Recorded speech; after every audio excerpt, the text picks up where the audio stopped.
എൻ്റെ പേര് ശശികുമാർ. ഞാൻ ബേസിക്കലി ഒരു പ്രവാസിയാണ്. പ്രവാസിയായ ശേഷം ഞാൻ ചിറ്റൂർ പാലക്കാടിൽ ഒരു സംരംഭം തുടങ്ങി. അത് വളരെ ഈസ് ഓഫ് ഡൂയിങ്ങിൽ തന്നെ വളരെ പെട്ടെന്ന് ചെയ്തു തീർക്കാൻ പറ്റി. ഇന്നത്തെ ഈ ഒരു 2 ദിവസം നിൽക്കുന്ന ഉച്ചകോടിയിൽ ഉണ്ടാകുന്ന ഒരു പ്രശ്നം എന്ന് പറഞ്ഞാൽ, അല്ലെങ്കിൽ ഒരു ഗുണം എന്ന് പറഞ്ഞു കഴിഞ്ഞാൽ, നമുക്ക് ഏതൊരു തരം ബിസിനസ് തുടങ്ങുവാനും പെട്ടെന്ന് അതിൻ്റെ അപ്രൂവൽസ് വാങ്ങുവാനുള്ള ഒരു അവസരം ഉണ്ടാകുന്നു എന്നുള്ള ഒന്ന്. 2, Japan, Germany, France, Malaysia, Vietnam, Australia തുടങ്ങിയ 10-26ഓളം രാജ്യങ്ങളിലെ പ്രതിനിധികൾ വരുന്നു എന്നുള്ളതും, അതുപോലെ തന്നെ ഇവിടുത്തെ പ്രത്യേക സാഹചര്യത്തിൽ കേരളത്തെ സംബന്ധിച്ചിടത്തോളം പ്രതിപക്ഷവും ഭരണപക്ഷവും ഒന്നിച്ചു നിൽക്കുന്നു. അതുപോലെ തന്നെ കേന്ദ്ര സർക്കാരിൻ്റെ എല്ലാവിധ ആശീർവാദം ലഭിക്കുന്നു.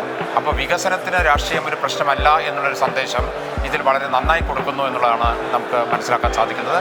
എന്ത് തന്നെയായാലും ഈ സംരംഭം ബിസിനസ് ചെയ്യാൻ ആഗ്രഹിക്കുന്ന ഏതൊരു വ്യക്തിക്കും, ഏതൊരു പ്രസ്ഥാനത്തിനും, ഏതൊരു കമ്പനിക്കും നല്ലതായിരിക്കുമെന്നാണ് വിശ്വസിക്കുന്നത്. അതുപോലെ ആവട്ടെ എന്ന് ആഗ്രഹിക്കുന്നു.